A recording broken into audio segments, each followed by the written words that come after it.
Здраво да родовте уште едно видео, каде што ова видео ќе видиме ефекторните функции на антителата.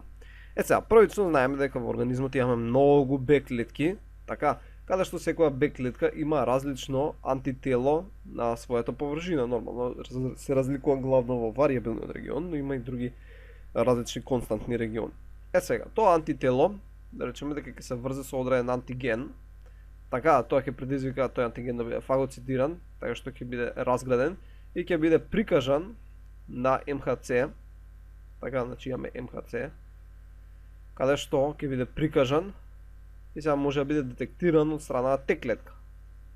Така, Т клетката има T-cell рецептор со кој може да го препознае овој антиген. Исто така да речеме дека T-cell, Т клетката добила сигнали од страна на цитокини, значи добила сигнал од страна на цитокини, од страна на некој си макрофаг. Така, кој исто така детектирал одреден антиген, или пак Б клетката добија сигнали од страна на цитокини. Така, и тоа ќе ја натера, значи или Т клетката ќе ја натера Б клетката, или самата Б клетка ќе се натера, бидејќи може биде Т зависно или Т независно, Б клетката да се диференцира на плазма и мемориска клетка.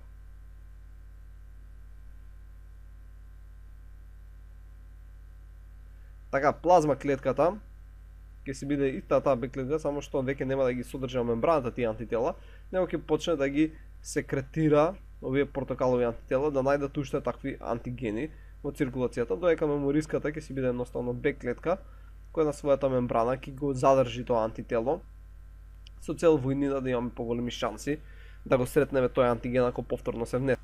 Сега, овие плазма клетки кои ги секретираат овие антитела, главно се наоѓаат или во секундарни лимфни органи, односно тоа се лимфните јазли, слезената, или пак може да се наоѓа примарни, односно во коскина срцевина, така, или пак на местото на инфламација. Така, на место од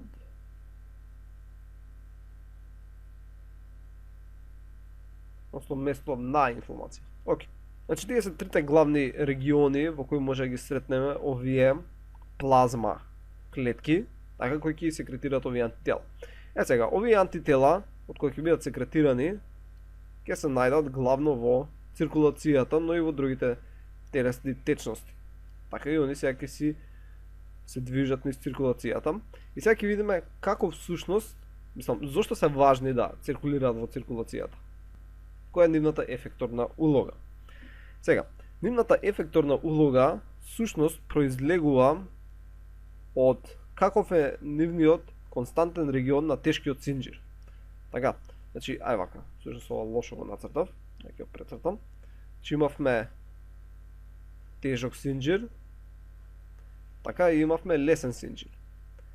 Сега, тешкиот синџир си имаше константен регион, да речеме дека тука, така ова вака надоле, до крај, каде што константниот регион всушност ни дава ефекторната функција на антителото.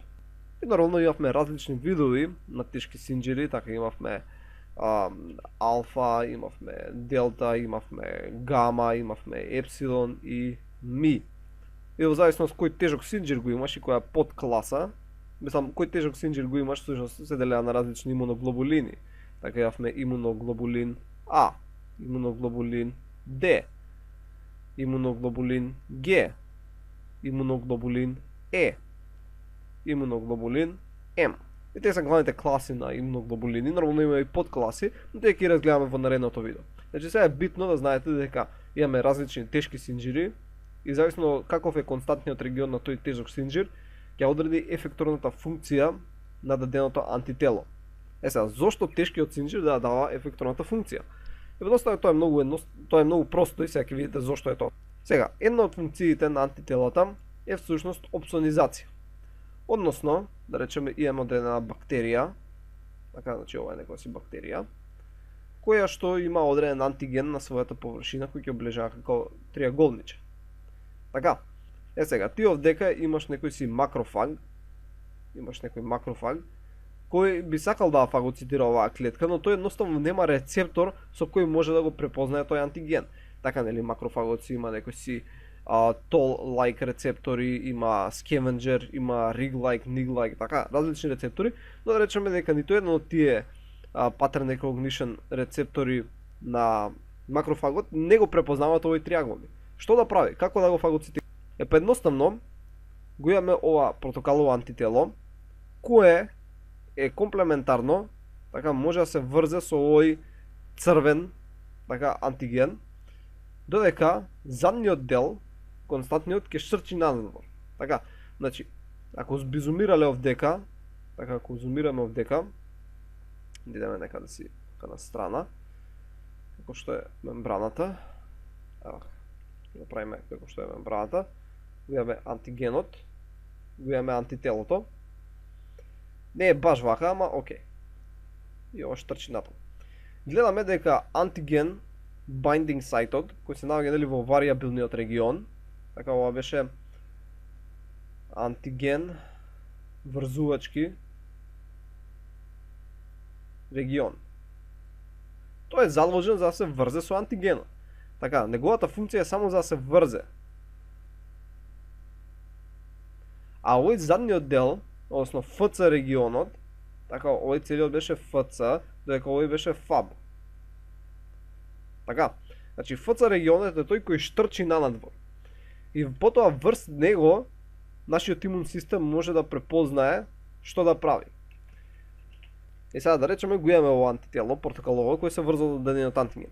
Нашиот макрофаг интересно е дека на неговата површина има FC рецептор. Е сега, тоа значи дека овој макрофаг нели не можеше да го препознае црвениот антиген, ама може да го препознае задниот дел на антителото. Така овој дел е FC. Така овој дел е FC.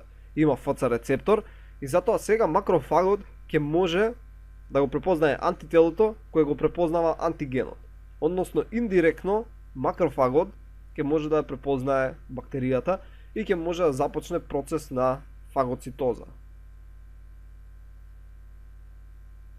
И сега најчесто за тоа се случи, треба да се случи и крос-линкинг, што всушност значи дека, сега ако би го симплифицирал повторно, како што мембраната, ако имаме овдека еден антиген, тука имаме уште еден антиген, и всушност имаме едно антитело, имаме друго вака антитело, и сега всушност овој FC регион, така, на двете антитела, треба да се врзе со два FCR рецептори. Така и ова е FCR рецептор, нели наваму е всушност макрофагот, ова натаму е макрофагот. Така што ќе се направи крослинкинг. Едноставно замислете си го крослинкингот како да затвораш струјно коло. Така имаме тука поврзување и имаме тука поврзување. И кога овдека кога се затворило струјното коло измеѓу. Така што тоа ќе сигнализира, ќе се направи еден сигнален пат до јадрото. Така, до јадрото на макрофагот што ќе предизвика фагоцитоза. Например, овдека, ако идам на лева слика, тој едниот FC рецептор, тука е другиот FC рецептор и треба да се направи и двата да се поврзат со антителото за да се направи тој крос-линкинг. Така, значи имаме крос-линкинг, но тоа не е толку битно. Добро, значи тоа е едната, првата ефекторна функција на антителата, значи ќе ја бележиме со црвена боја. Прва ефекторна е опсонизација.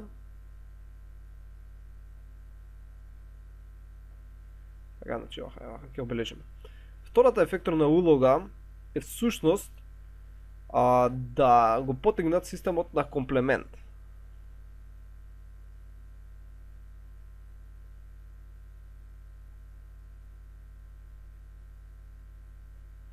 За ова зборевме неколку пати во текот на овие видеа, го спомнав, иако ќе имаме потполно, значи цела тема, кај што ќе збориме само за системот на комплемент, цело време го спомнуваме на кратко.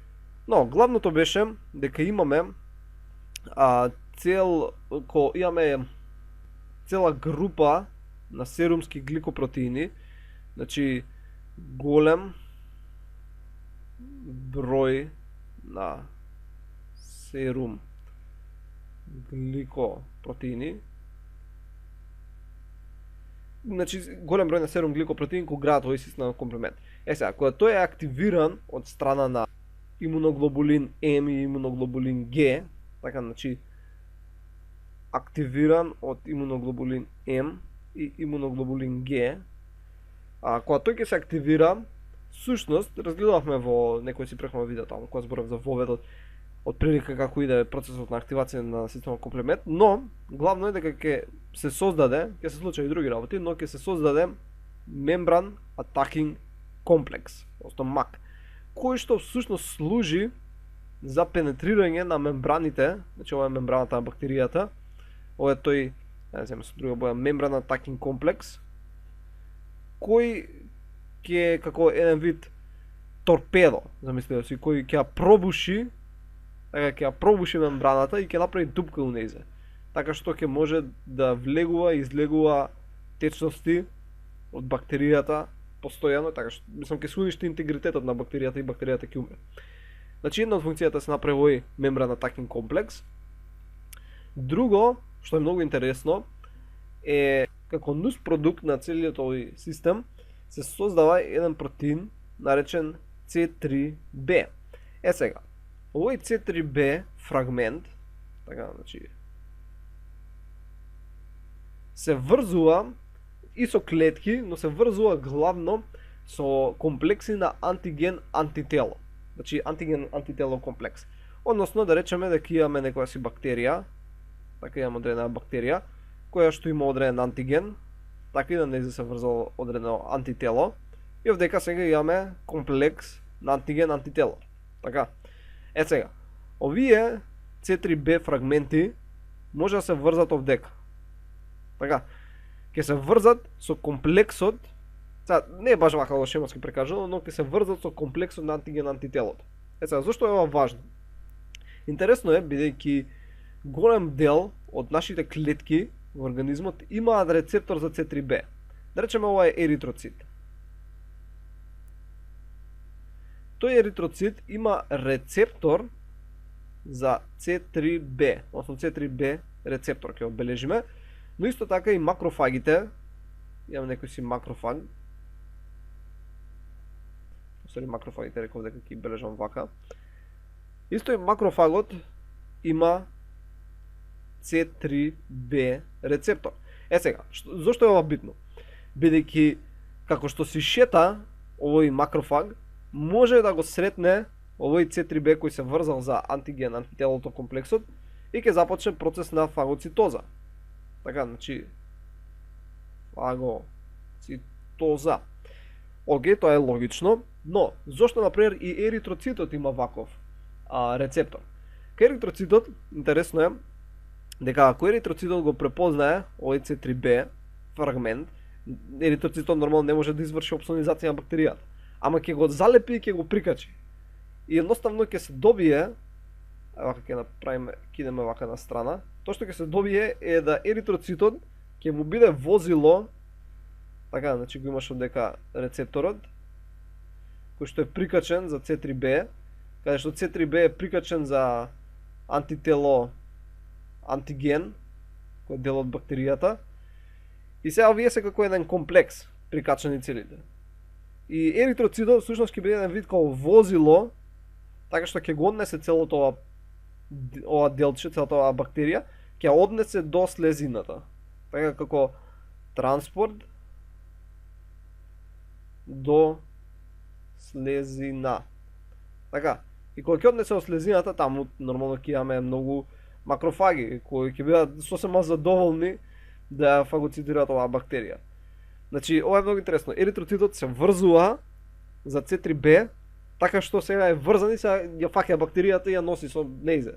Ајде, идеме на пат. Кога ја не може да те фагоцитирам, ама ќе најдеме некој што може. Сега нормално дека не е сразмерно нацртано, нормално бактеријата би била многу мала.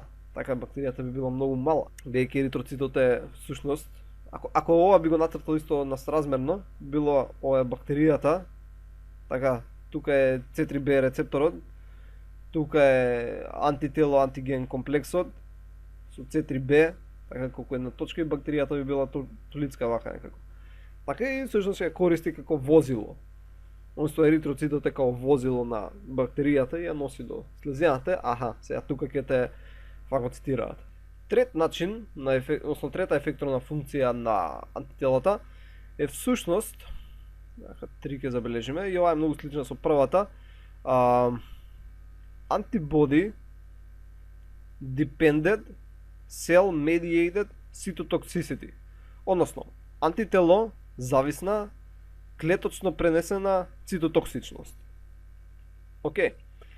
Значи кај ADCC имаме всушност некоја си наша клетка, така имаме некоја си наша клетка која е на пример инфицирана или е туморска клетка, така значи инфицирана или е тумор клетка. Сега, таа туморска или инфицирана клетка има некакви си молекули кои се наоѓаат на земјата површина, некакви си протеински молекули кои можат да бидат препознани од страна на одредено си антитело. И сега тоа антитело со неговиот ФЦ регион може да се врзе со ФЦ рецептор на natural killer cell, така што natural killer cell ќе стане цитотоксична, односно ќе имаме antibody dependent cell mediated cytotoxicity врз инфицираната, односно тумор клетката, и ќе натера да влезе во апоптоза. Така, значи тука имаме некој си лигант, односно некој си навид антитело, за кој може да се врзе антителото и да ја натера natural killer cell да ја убие оваа инфицирана или тумор клетка. Четврта улога на антителата е всушност неутрализација.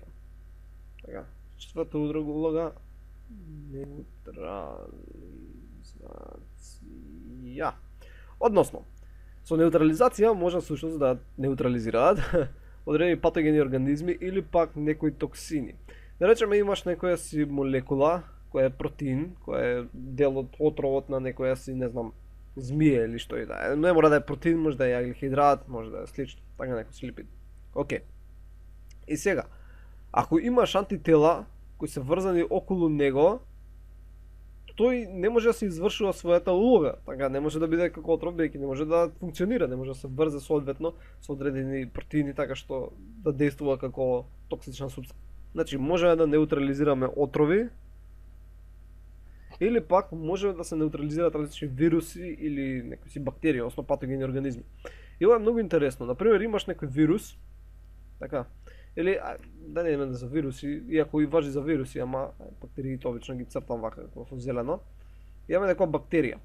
И сега она, ако е врзана со многу антитела, од секаде исполепена е, така, значи од секаде како ставиме вака антитела, таа не може да се движи соодветно. Не може да се движи, цело време се унаводници се лепи на секаде, така не може да се дели соодветно и едноставно е заглавена, како укашкана и не може што да прави. Едноставно со тек на време ќе биде сретната од страна на макрофаг и ќе биде уништена. И сега интересно е, например, во респираторниот тракт, например, кај што имаме мукоза, така ева ќе го направиме, ова е трахејата, така имаме влакненца, имаме мукоза. Ќе направиме, не знам, со оваква некоја си боја. Поетата внатре во мукозата имаме многу антитела, особено имуноглобулин А. Ќе збориме понатаму повеќе за тоа, но главното е при вдишување денесуваме често многу вируси, бидејќи вирусите се насекаде, едноставно ги има многу често, а и само така седат, чекаат да влезат во нешто, но поентата е ако имаме некој си вирус, така ќе бележам со зелена боја, кој се наоѓа вдека некаде, и сега тој вирус ќе биде слепен, повторно исто како што видовме со бактеријата, од страна на различни антитела. И интересно е дека заедно со тоа може да се слепат и други вируси на него. Така, значи тука може да се залепи друг вирус и да направат еден голем комплекс кој ќе биде плетеници некако од антитела и вируси, така.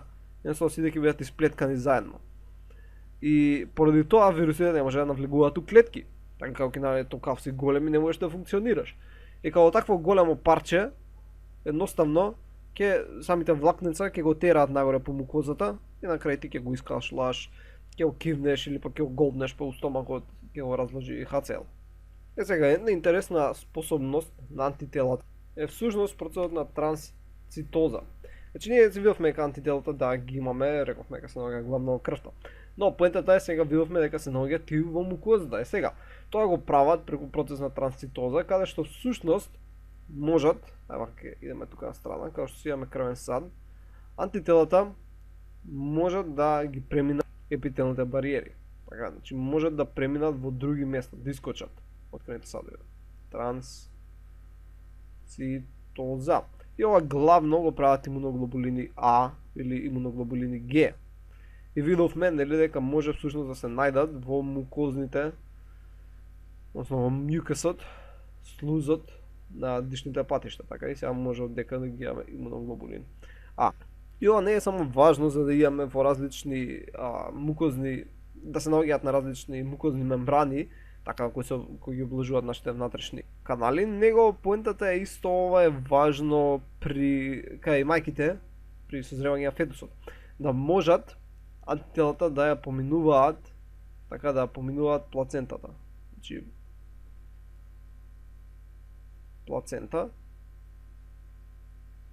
односно вивката кај што е бебето, со цел да се изврши пасивна имунизација.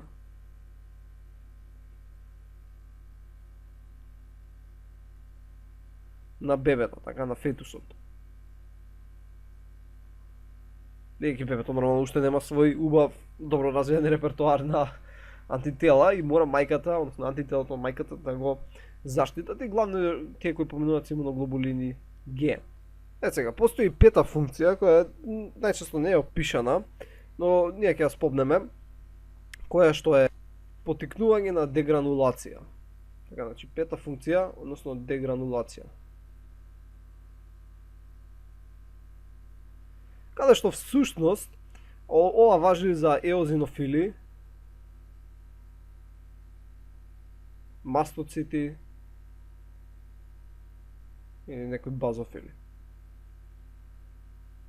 Каде што овој ефект е посредуван од страна на имуноглобулини Е. Така, значи посредуван од страна на имуноглобулин Е, каде што имаше всушност епсилон тежок синџир. И што се случува? Едноставно ако имаме некој си антиген, така, односно имаме некој си патоген организам да речеме, кој што има одредени антигени, иако може да само едноставно антиген, имаме антитела кои го врзуваат каде што тешкиот синџир овој епсилон, така, и овој се врзе со одредени еозинофили, базофили или мастоцити, ќе ги натера, ни треба крослинкинг исто се случи, но главното е ќе ги натера гранулите кои ги содржат они, веќе се овие се грануларни клетки, ќе ги натера да ги донесат во таа тука област.